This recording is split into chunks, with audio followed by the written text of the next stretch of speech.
সুপ্রিয় দর্শক, আসসালামু আলাইকুম। আপনাদের সবাইকে স্বাগত জানাচ্ছি এখনকার আলোচনায়। আপনাদের সঙ্গে আছি আমি সিরাজুল ইসলাম। দর্শক, খুবই গুরুত্বপূর্ণ অন্তত দুটি খবর আছে।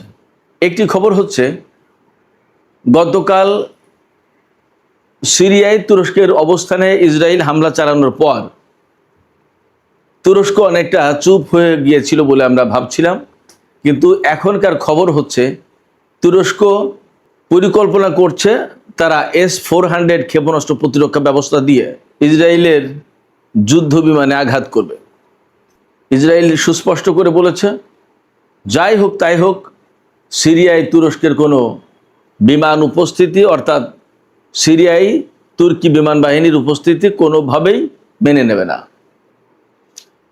সিরিয়ায় তুর্কি বাহিনীর উপস্থিতি মেনে নেয়া না নেয়ার কে ইসরায়েল, সে প্রশ্ন কিন্তু থেকে যাচ্ছে। আমরা সামনে এগিয়ে গেলে আরও যে গুরুত্বপূর্ণ খবর পাই সেটি হচ্ছে, ইরানের জাতীয় নিরাপত্তা এবং পররাষ্ট্রনীতি সম্পর্কিত যে সংসদীয় কমিটি, সেই কমিটির সদস্য ফাদা হোসেইন মালিকি, তাকে জিজ্ঞেস করা হয়েছে, আমেরিকা যদি ইরানের উপরে পরমাণু বোমা দিয়ে হামলা চালায় ইরান কি করবে? তার জবাবে তিনি কি বলেছেন? অত্যন্ত গুরুত্বপূর্ণ কথা তিনি বলেছেন, যেটা আমি অনেকটা গত পরশুদিনের ভিডিওতে বলেছিলাম। সুপ্রিয় দর্শক, এই দুটি বিষয়ের পাশাপাশি আরেকটি গুরুত্বপূর্ণ খবর আমি আপনাদেরকে জানাই। ইরান পরিকল্পনা করছে, আমেরিকা যদি এবার ইরানের উপর হামলা চালায় তাহলে ইরান এই যুদ্ধকে মিডল ইস্টের বাইরে, মধ্যপ্রাচ্যের বাইরে নিয়ে যাবে এবং সুনির্দিষ্ট দুটো দেশকে অন্তত টার্গেট করে রেখেছে। কারা সেই দুটো দেশ এবং মধ্যপ্রাচ্যের বাইরে আসলে ইরান এই যুদ্ধকে কোথায় নিয়ে যেতে চায় এবং কেন এই প্রশ্ন আসছে? একই সাথে আর একটা গুরুত্বপূর্ণ খবর আছে, ইসরায়েল কাতারকে তার স্বার্থের চরম বিরোধী একটি দেশ হিসেবে বিবেচনা করছে, যার কারণে কাতারকে এখন থেকে আর প্রতিরক্ষা সরঞ্জাম রপ্তানি করবে না, দেবে না। দর্শক, এতক্ষণ যে বিষয়গুলো আমি আপনাদের সামনে শিরোনাম আকারে তুলে ধরলাম, এই বিষয়গুলো নিয়ে এখন আমি বিস্তারিত আলোচনা করতে যাচ্ছি। আশা করছি আপনাদেরকে শেষ পর্যন্ত সঙ্গে পাবো। আর যদি ভিডিও ভালো লাগে তাহলে বরাবরের মতোই আমার আবেদন, লাইক, কমেন্ট, শেয়ার করবেন এবং চ্যানেলটি সাবস্ক্রাইব করে সাথেই থাকবেন। দর্শক, চলুন আমরা বিস্তারিত আলোচনা করি। প্রথম যে আলোচনাটি সেটি হচ্ছে, গতকাল সিরিয়ায় তুর্কি অবস্থানে ইসরায়েল বিমান হামলা চালিয়েছে। এক দফা নয়, দুই দফা নয়, 8 দফা, 8 বার হামলা চালিয়েছে। সিরিয়ার একটি নষ্ট হয়ে যাওয়া বিমান ঘাঁটি পুনর্নির্মাণ করছিল এবং ঘাঁটিটির সবচেয়ে গুরুত্ব এখানে, এই বিমান ঘাঁটিটি তুরস্কের সীমান্ত থেকে মাত্র 70 কিলোমিটার দূরে। অর্থাৎ গতকাল ইসরায়েল যেখানে হামলা চালিয়েছে বলা যায় যে একেবারে তুরস্কের সীমান্তবর্তী অঞ্চলে, আর একটু সামনে গেলেই তুরস্ক। তার মানে তুরস্কের একেবারে নাকের ডগায় ইসরায়েল বিমান হামলা চালিয়েছে। সবচেয়ে বড় কথা, যেখানে হামলা চালিয়েছে সেটা হচ্ছে তুরস্কের অবস্থান, বিকজ ওই বিমানবন্দর বা ওই বিমান ঘাঁটির সমস্ত নির্মাণ কাজ তুরস্ক করছিল। এখন গতকালের এই হামলার পর তুরস্ক একদম চুপ, ঝিম মেরেছে, বলা যায় কোনো কথা নেই। কোথাও কোথাও খবর বেরিয়েছে যে তুরস্ক অস্বীকার করছে যে না, ইসরায়েল এই হামলা চালায়নি। এখন খুঁজতে খুঁজতে খবর পেলাম, তুরস্ক এমন বিষয় বিবেচনা করছে যে ইসরায়েল আরেকবার হামলা চালালে তুরস্ক তার S-400 ক্ষেপণাস্ত্র প্রতিরক্ষা ব্যবস্থা করবে ইসরায়েলি বিমানের বিরুদ্ধে। S-400 কোথায় পেল তুরস্ক? আপনাদের নিশ্চয়ই মনে আছে, রাশিয়ার কাছ থেকে পেয়েছিল।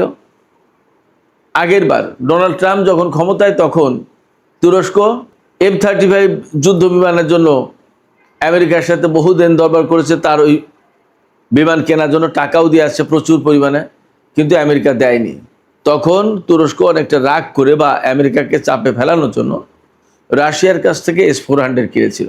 রাশিয়ার কাছ থেকে S-400 ক্ষেপণাস্ত্র প্রতিরক্ষা ব্যবস্থা কেনার পর আমেরিকার সাথে তুরস্কের সম্পর্ক কিন্তু আরও খারাপ হয়েছিল। সময় পরিক্রমে সেটা আস্তে আস্তে কিছুটা ঠিক হয়েছে। সবচেয়ে বড় কথা, তুরস্ক তো নেটো জোটের একটা গুরুত্বপূর্ণ সদস্য।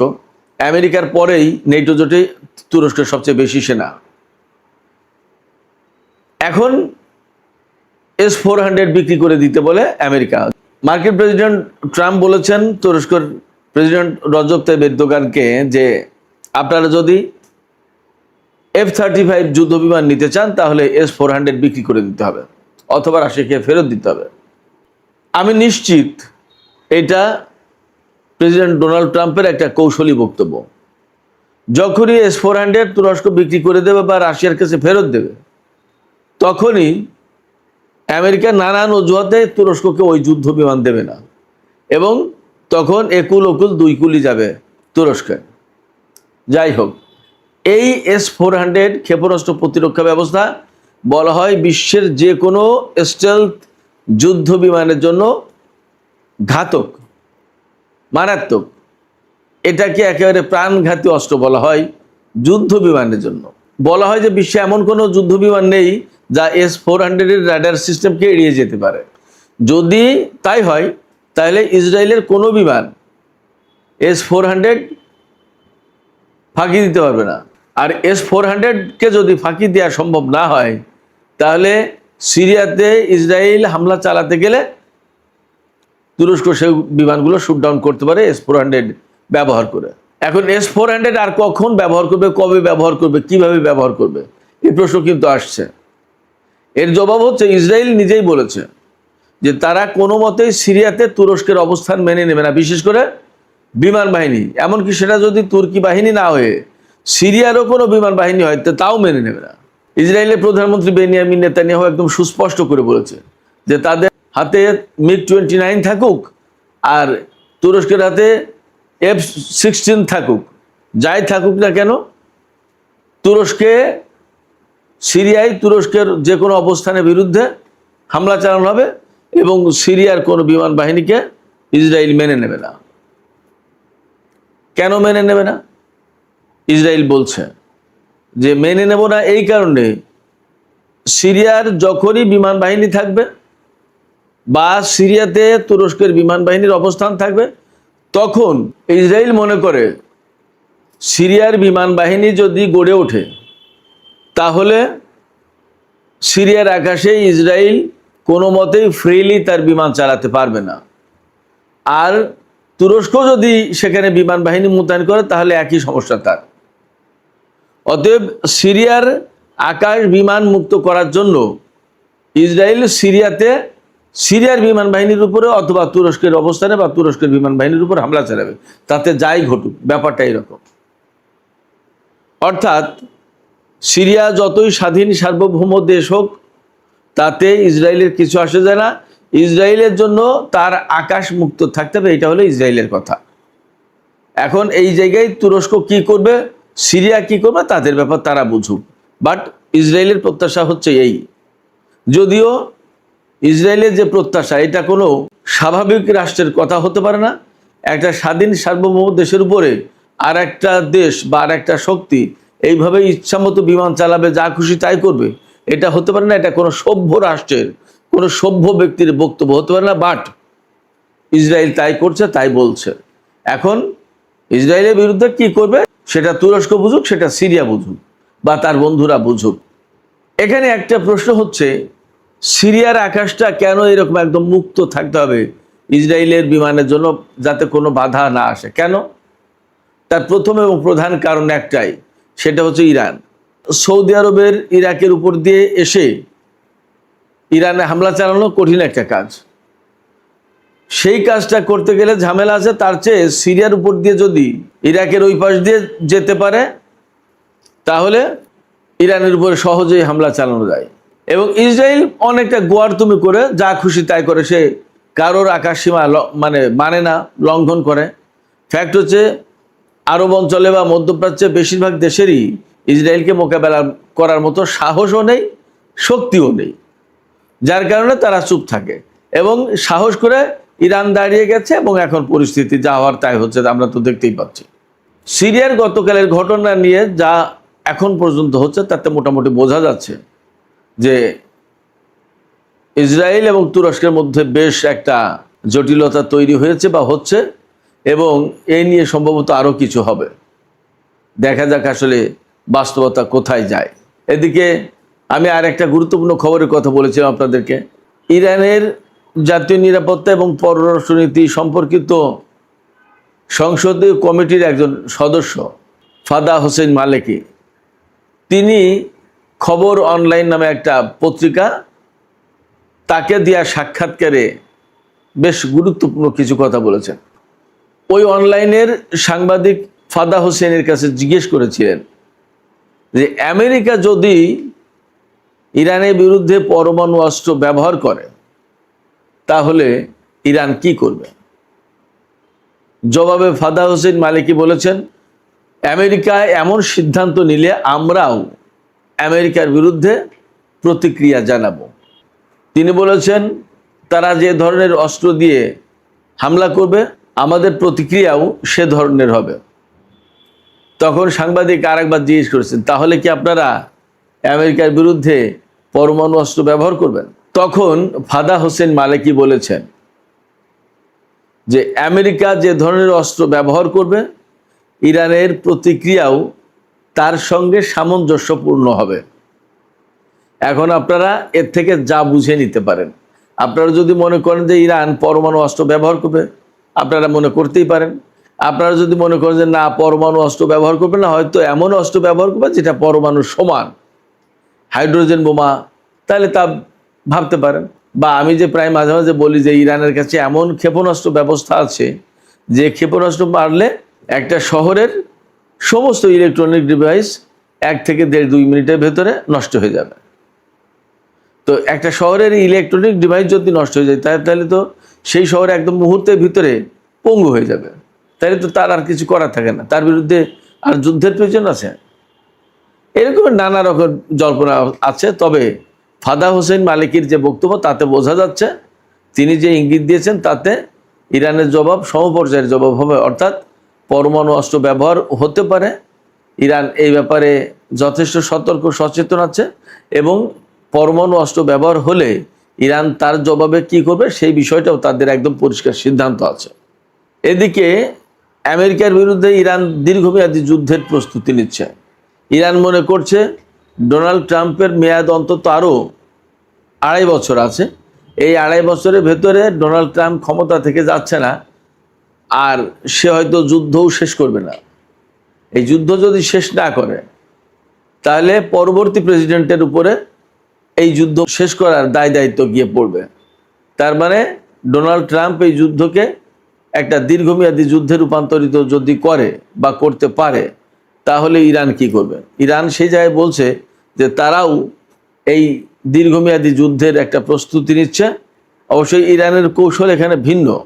ইরান আরও কয়েকদিন আগে থেকেই বলছে যে আমরা আগে ডিফেন্সিভ ছিলাম, এখন আমরা অফেন্সিভ হব। অর্থাৎ আগে আমরা নিজেদেরকে রক্ষার চেষ্টা করেছি, এখন আমরা আক্রমণ করব শত্রুপক্ষকে। সেক্ষেত্রে আমেরিকা যুদ্ধ যতই দীর্ঘমেয়াদী করে টেনে নিয়ে যাওয়ার চেষ্টা করুক, ইরান কিন্তু এখন আক্রমণের মাত্রা বাড়াবে আমেরিকার উপরে।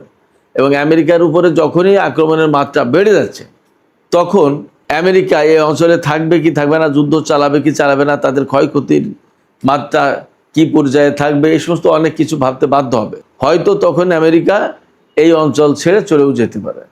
ইরানের টার্গেট এইটা। সেই জন্য ইরান বলছে যে আমরা দীর্ঘমেয়াদী যুদ্ধের প্রস্তুতি নিচ্ছি। তবে ইরানের যে টার্গেট এখন সেটা হচ্ছে যে আমেরিকার বিরুদ্ধে আক্রমণাত্মক যুদ্ধ শুরু করা, এবং আক্রমণাত্মক যুদ্ধের মাধ্যমে আমেরিকার উপরে চাপ সৃষ্টি করা যাবে এবং সেখান থেকে তারা যুদ্ধ শেষ করতে বাধ্য হবে, আর হরমুজ পণ্ডিত খোলা হবেই না। ইরানের একজন কমান্ডার, তিনি হচ্ছেন ব্রিগেডিয়ার জেনারেল নাগদি। ব্রিগেডিয়ার জেনারেল নাগদি বলেছেন যে আমরা একজন ট্যাক্সি ড্রাইভারের কথা যতটুকু বিশ্বাস করি বা যতটুকু আস্থা রাখি, ডোনাল্ড ট্রাম্পের কথায় আমরা ততটুকু আস্থাও রাখি না। তার কারণ হচ্ছে ডোনাল্ড ট্রাম্প কখন কি বলেন এবং সেই কথা 24 ঘন্টা পরে থাকবে কি না, কিংবা আগামী 2 দিন পরে কি হবে, এর কোনো প্ল্যান পরিকল্পনা, কোনো ব্যাপারে কোনো ধারণা নেই। ডোনাল্ড ট্রাম্পের ধারণা রাখে না, ধারণা করে কথাও বলে না। ফলে সে কখন কি বলছে, কখন কি হচ্ছে তার কোনো ঠিক ঠিকানা নেই। সেই জন্য তার উপর আমরা কোনো আস্থা রাখি না। এখানেই তিনি উদাহরণ দিয়েছেন যে একজন ট্যাক্সি ড্রাইভারের কথায় আমরা যতটুকু আস্থা রাখি ততটুকু আস্থা ডোনাল্ড ট্রাম্পের উপরে রাখি না। ইরানের পক্ষ থেকে আরেকটা ঘোষণা আছে, খবর বেরিয়েছে ইরান যদি আবার আক্রান্ত হয়, আমেরিকা যদি ইরানের উপর আবার হামলা চালায়, তাহলে ইরান এই যুদ্ধকে শুধু মধ্যপ্রাচ্যের ভেতরে সীমাবদ্ধ রাখবে না, মধ্যপ্রাচ্য থেকে বাইরে নিয়ে যাবে। কোথায় নিয়ে যাবে? ইরানের পরিকল্পনা হচ্ছে এই যুদ্ধ প্রয়োজনে ইউরোপ পর্যন্ত নিয়ে যাওয়া হবে। এবং প্রাথমিকভাবে ইরান বিবেচনা করে রেখেছে বা টার্গেট করে রেখেছে দুটি ইউরোপের দেশের উপরে হামলা করবে। ইউরোপের দেশ বলতে ইউরোপের যে সমস্ত দেশে মার্কিন ঘাঁটি আছে এবং যে ঘাঁটি ব্যবহার করে ইরানের বিরুদ্ধে হামলা চালাবে সেই সমস্ত ঘাঁটির উপরে। মধ্যপ্রাচ্যের বেশিরভাগ ঘাঁটি আর হামলা চালানোর মতো অবস্থায় নেই, একদম শেষ। মার্কিন পঞ্চম নৌবহরের ঘাঁটিতে একেবারেই শেষ, এবং পঞ্চম নৌবহরের ঘাঁটি শেষ হয়ে যাওয়ার কারণে সেখান থেকে আমেরিকা কোনো সাপ্লাই দিতে পারছিল না আব্রাহাম লিঙ্কন জাহাজে, যার কারণে আব্রাহাম লিঙ্কনের খাদ্যের অভাব দেখা দিয়েছে, সমস্ত সব কিছুর অভাব দেখা দিয়েছে। যে সমস্ত সংকট তৈরি হয়েছে আব্রাহাম লিঙ্কনের, সেটা মূলত এই কারণে বাহরাইনের পঞ্চম নৌবহরের ঘাঁটি একদম শেষ, সেখান থেকে আর রিসাপ্লাইয়ের কোনো সুযোগ নেই। এই কথা পিট হেগসেস ডোনাল্ড ট্রাম্পের কাছে গোপন রেখেছে। এখন যখন আব্রাহাম লিঙ্কনের অবস্থা খুব খারাপ, যখন খবর ছড়িয়ে পড়েছে, তখন আর গোপন রাখতে পারছে না। এখন এই বিমানবাহী রণতরীকে সরিয়ে নিয়ে যাওয়ার চেষ্টা করছে। একইভাবে মধ্যপ্রাচ্যের বেশিরভাগ ঘাঁটি ধ্বংস হয়ে গেছে। সে কারণে আমেরিকাকে এখন ইরানের বিরুদ্ধে হামলা চালাতে হলে আশপাশের নিকটবর্তী যে সমস্ত ইউরোপীয় দেশ আছে, যাদের ঘাঁটিতে বিমান বা ক্ষেপণাস্ত্র রেখে সেখান থেকে ইরানের উপর হামলা চালাবে। তো ইরান সেই সমস্ত জায়গায় পাল্টা হামলা চালাবে, টার্গেটটা এই করেছে, পরিকল্পনা এরকম। এই ক্ষেত্রে কোন দুটো দেশের কথা ভাবা হচ্ছে? ইরান বিবেচনা করছে প্রথমত বুলগেরিয়াকে, পূর্ব ইউরোপের দেশ বুলগেরিয়া, হাঙ্গেরি বুলগেরিয়া পাশাপাশি দেশ। এই বুলগেরিয়া থেকে তাদের ঘাঁটি ব্যবহার করে ইরানের উপর হামলা চালানো হতে পারে। ইরানও প্ল্যান করছে যে তারা এই সমস্ত দেশে মার্কিন অবস্থানে হামলা চালাবে।